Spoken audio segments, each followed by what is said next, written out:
सर्वसामान्यांच्या हक्काचा आवाज जागर जनस्थान।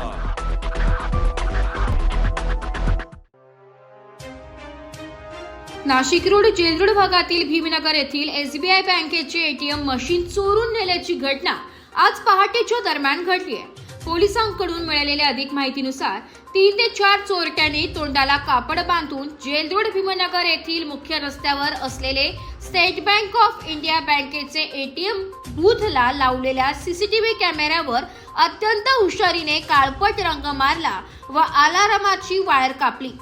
यानंतर एटीएमची मशीन चोरट्यांनी 4 चाकी वाहनात चोरून नेली आहे। आज दिनांक 11 ऑक्टोबर रोजी दुपारी 2 वाजता उपनगर पोलीस ठाण्यात एसबीआय बँकेचे ब्रांच मॅनेजर मनोज कुमार यांनी दिलेल्या फिर्यादीनुसार एटीएम मशीनमध्ये सुमारे 20,26,200 रुपयांची रोकड मशीनसह चोरी झाल्याची तक्रार करण्यात आली।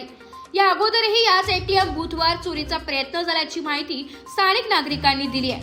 तरीही या ठिकाणी बँकेकडून कुठलाही सुरक्षा गार्ड तैनात करण्यात आलेला नाही। जागर जनस्थानसाठी प्रतिनिधी संदीप नवसे, नाशिक।